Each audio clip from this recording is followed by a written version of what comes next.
Ever had the feeling that you knew what someone was going to say just before he said it? Or have you ever walked into a strange room and had the sensation that you'd been there before? Well, if you have, you've taken a small step beyond. Now watch a giant step.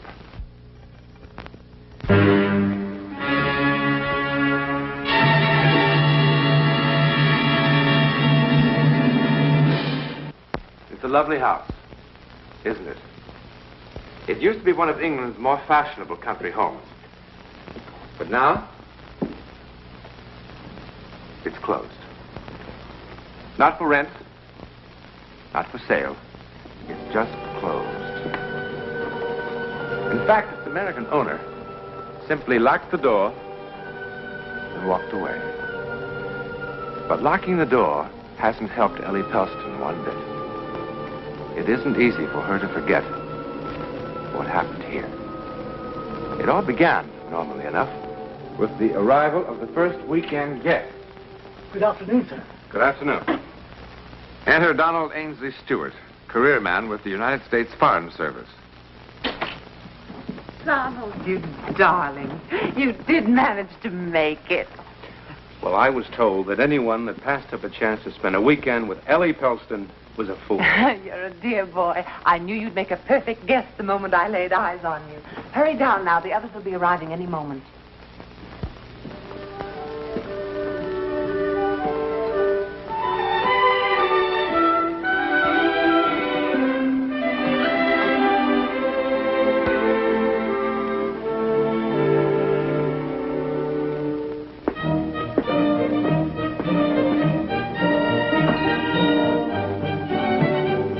May I help you unpack, sir?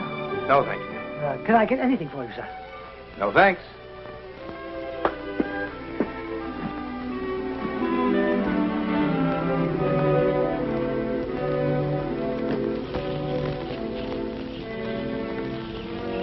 Do you think I'll go on taking this sort of thing from you forever?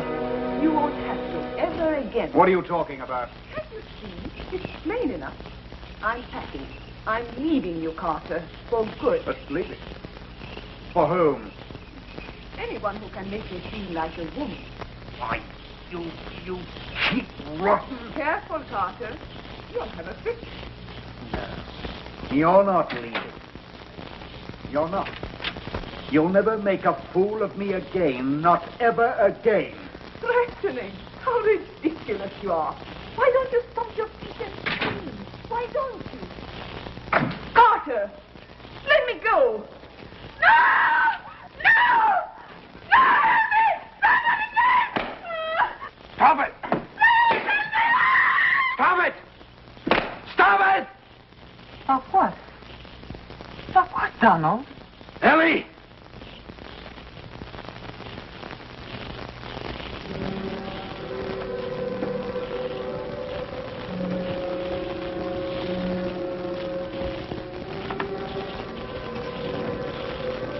Donald? It's possible.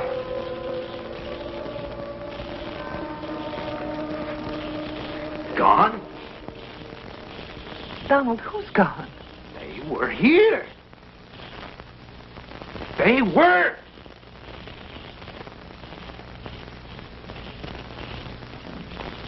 They were.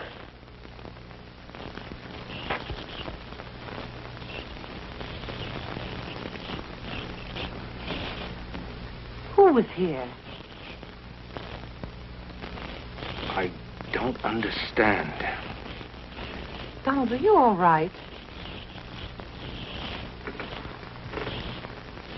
Ellie.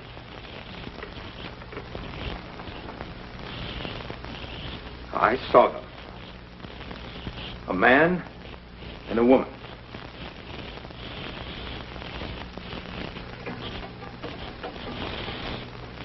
Ellie killed her with this.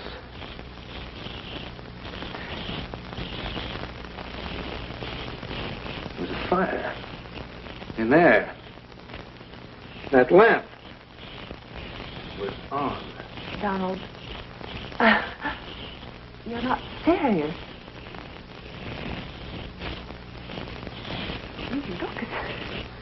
Well, I mean, you really do look as if you'd seen a ghost or something. You'd better have yourself a drink. Come on, I'll fix you one.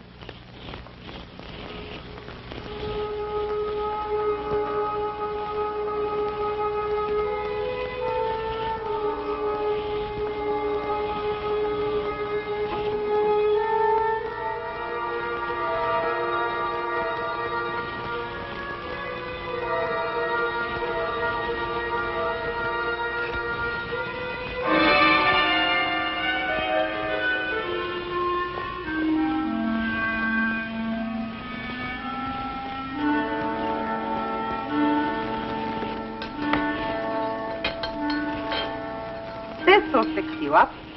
7 different kinds of rum, a dash of bourbon, and all kinds of marvelous things. Well, now, that must be some of the others. Help yourself. I'll be right back, Donald.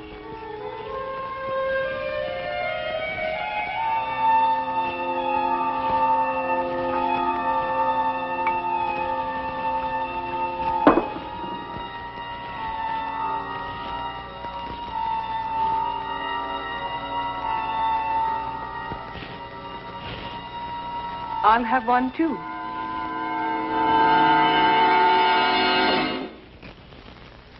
Well, I haven't made an impression like that in weeks.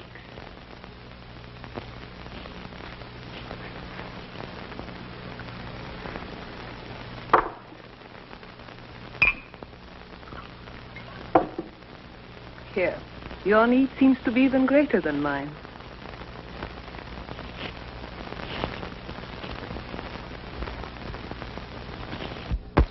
Was the drive down from London terribly exhausting? Oh, it was a bore. It was a terrible bore. I got so tired looking at the back of that chauffeur's head. Every place we go with Julian, we always have to drive. Just once I would like to be able to go by train. The car's quicker. Oh, the car is quicker. And if I say I'd like to go by aeroplane? The car's more comfortable. You see, he's stubborn. With Julian, every day has to be like yesterday. When you discover the best way to do a thing, it's foolish to change.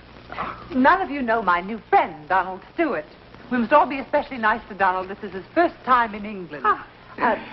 He's to be attached to the American consulate here. Donald, this is Hermione and Julian Morley. How do you do? How do you do? How do you do? How do you do? And this lovely young thing is Claire Seymour. That is the secret of Ellie's success with people. Flattery rolls from her tongue as naturally as breathing. I thought she was just being accurate. There is no question that you're in the right line of work. Excuse me a moment. I have to talk to Isabella about dinner. Friend.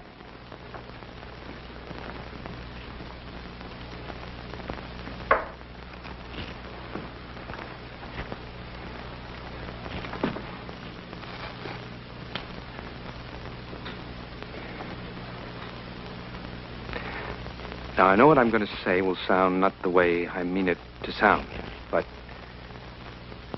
have I met you somewhere before? I'm disappointed in you. After that lovely compliment, I expected something more artful. No, I mean it. Have we met somewhere? If we had, I should hope you wouldn't have to be reminded. Now, please. This is terribly important. Well, Ellie said you'd never been to England before. I just arrived here 2 days ago. Since I've never been to America. Now, you just arrived here, didn't you? Yes. I mean, just a moment ago, just before I saw you and dropped that glass. Yes, but why is it so important? And what made you look so strange when you first saw me? Because... No, it's too ridiculous. What is, for heaven's sake? No. Now, you've just met me. And if I told you what I have just seen, you would know that I was a complete fool. Try me. Perhaps after I've known you for a while. I hope that won't take too long, Donald. I don't quite know what to make of you, but your approach is certainly intriguing. On the contrary, I find it quite obvious and rather disgusting. You always put things so delicately, Carter. Meet my boor of a husband, Donald. Every time he opens his mouth, some new horror comes out. A natural result of being married to you, my love. Carter, how nice to see you. But Claire said you weren't coming. I couldn't bear to spend a whole weekend separated from my loving wife. And I was so looking forward to a pleasant weekend. I'm sure. That's why I changed my mind. You see how it is. Mr. Stewart is a friend of Ellie. We only met 2 minutes ago. Oh, I'm sure that won't handicap you, my dear. Ellie, which room is it? I'd like to clean up. Your usual. Which room is it? The Seymour's room? Is it the one across from mine? Well, yes, as a matter of fact. Claire, come upstairs. I want to talk to you. I have heard everything you have to say. Too many times. No. Would you rather I went into it right now? Right here? No. I see no reason to bore everyone. Good afternoon, Carter. Oh, hello. Hello, Julian. Hello. I think I'll finish unpacking. Dinner's at 8, Donald. Oh, by the way, we make it a custom of dressing here for dinner on weekends. I hope you don't mind. Makes it more of an occasion somehow. Not at all. Dress for dinner. It means that Claire and her husband will be in dinner clothes. Yes.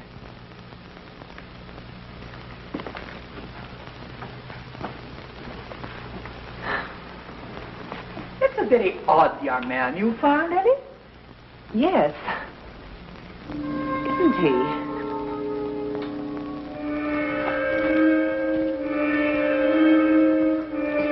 Do you suppose I like making scenes like that? I hope you don't do it for my amusement. Now, Claire, please.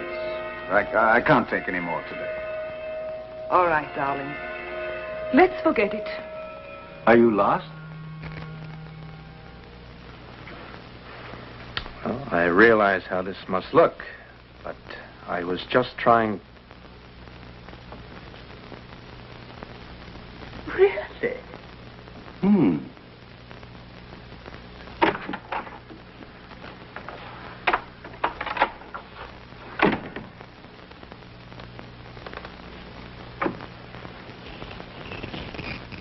And I can't blame you a bit if you've already made up your mind that I've lost mine. Donald, it could have happened to anyone. You don't have to explain anything. Yes, but if you had seen and heard what I did, sure, the easiest thing for me to do would be to leave. But I can't, because I can't help but believe it was a warning. A warning? What I saw up there this afternoon in that room, I saw Carter Seymour murdering Claire. You saw it, Donald? Yes, I saw it. I saw it, and I heard it. Donald, it's easy to understand how you might get such a notion. They do fight quite a bit. But they've been married for 6 years, and it's always been like that. They really adore each other. It's their private kind of lovemaking. It's really, everyone knows, quite harmless. How could I have seen and heard what I did before I ever met them? Before they even arrived? How could I have seen them in that room while they were still miles from here? Well, look, I know how this sounds, because if I heard what I'm telling you about, I'd call a doctor. And now you believe that what you saw really will happen? Oh, no, I don't. I don't believe that. I can't. How can I believe such a thing? But I know it. Just the same. What do you want me to do? I don't know. I don't know what anyone can do. Change rooms, separate them. I don't know. you had experiences like this before, Donald?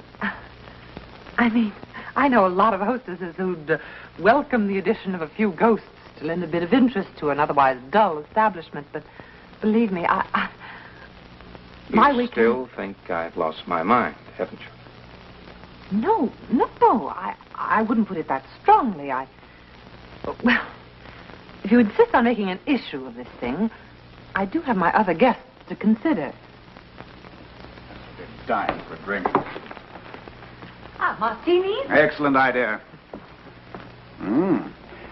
Stuart, I want to apologize for... Your dress. You've got that look on your face again. It's the same one, the one I saw before, on her. On who? Anyway, it better not be. It was sold to me as an original. Well, there, you see. How could I have imagined an original dress? How do I know what you saw just because you convince yourself after the fact? Would someone like to tell me what this is all about? Yes, I'll tell you. No, not in my house, Donald. Ellie, I congratulate you.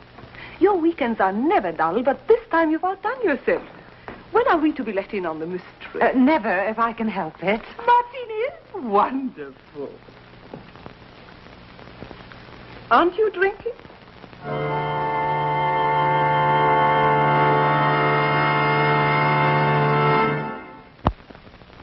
Carter, can't you ever say anything nice about anyone? Not if I can help it. You know, you used to be such a nice little boy, but you've grown into such an unpleasant young man. I think Marie's a lovely child, Carter. Lovely. Oh, she's pretty enough, but she'll never be able to stand Bernard's pace for long. I give them 2 months, maybe 3. She'll soon begin looking for a man closer to her own age. They're not even married yet, and you have them in the divorce court. It's inevitable. Oh, there you are, you see, Carter. You're so bitter. I don't know whether he's bitter or just a bore. Oh, I'm so glad to see you awake for once, Julian. How are things at the plant, Carter? Are your difficulties with the supplier at an end? Yes, we've come to terms. I must talk to you alone. Go ahead, talk. No, not here. We're still competing. I've got to talk to you alone. Perhaps you'd like to see me alone, Stuart. Oh, Carter, for heaven's sake. No, it really isn't the sort of thing that you're thinking. No. Well, just what sort of thing is it? Well, go on, Stuart. Why don't you explain it to everybody? I'm sure they'd be very interested. Just look at their faces. Ugh. See, if I told you now, you'd only misinterpret. No, that's not likely. Where Claire is concerned, there's not much possibility of misinterpretation. Now, 6 years of marriage have taught me what to expect. Do shut up, Carter. Ellie, are we going to play bridge tonight? Of course. You know Julian and Hermione live for their bridge. You do play bridge, don't you? No, I'm sure he plays all kinds of indoor sports. Carter, please. Do I embarrass you, Claire? I didn't think that was possible. Carter, please, for heaven's sakes, we've all been friends for a long time now. Let's just have a pleasant weekend. Do I embarrass you, Claire? Yes. You embarrass me. Being married to you embarrasses me. Every day. Every night. Oh, I do. Oh, isn't that marvelous? I embarrass you. Look at her, everybody. Isn't she wonderful? She's embarrassed. Embarrassed? A girl who's done everything. Twice.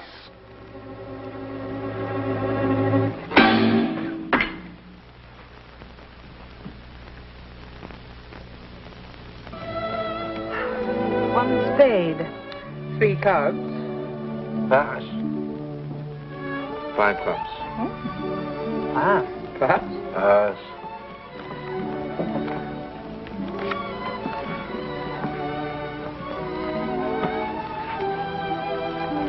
You're the dummy.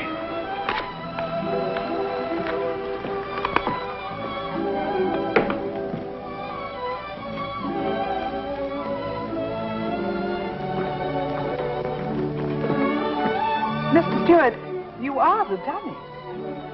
Oh, I'm sorry. Can you excuse me? You know, Ellie, he really is a very odd young man.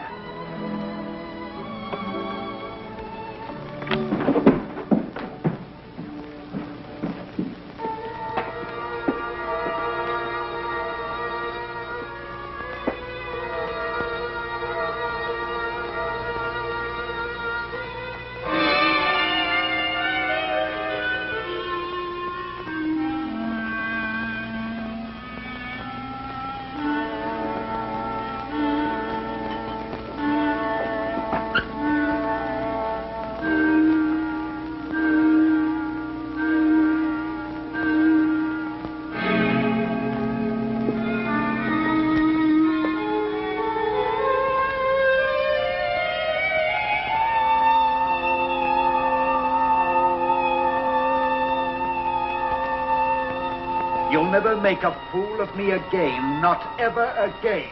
Frightening. How ridiculous you are. Why don't you stomp your feet and scream? Why don't you? Carter! Let me go!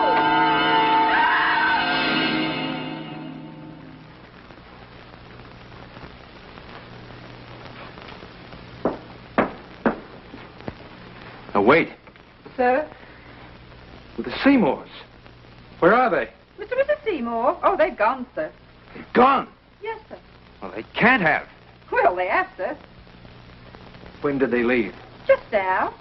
Oh, and they said to give Mrs. Pelston their regrets, that they're not fit company for anyone right now.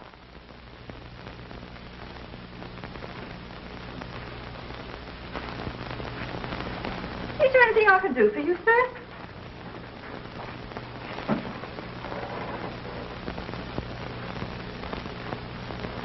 They didn't even light the fire. What's that you said, sir? It was nothing. It was nothing. Nothing? So it seemed. Then.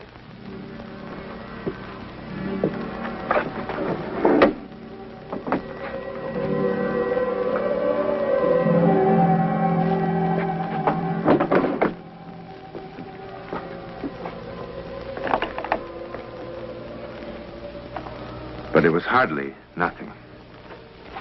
Call it mental radio, or whatever you like. Donald Stewart's experience was not a simple hallucination. It was an accident in time. Somehow, his mental radio had tuned into sights and sounds of the future. Sights and sounds that for some people, in some rare situations, seemed to repeat over and over again, from the past or the future, like an echo in the corridor of time. What Donald Stewart saw and heard did happen, just as he had seen it and heard it, in the same room, on that same September weekend, but a year later. Unfortunately, on the actual and fatal weekend, he was not there to interfere with fate. Now, perhaps as many believe, fate is inexorable, and nothing and no one can change it.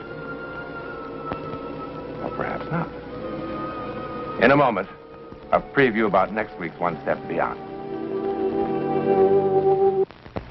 Next week, and every week, we'll be bringing you the personal records of the rarest kind of human experience. Man's adventure in the world of the unknown, that mysterious psychic world beyond our five senses.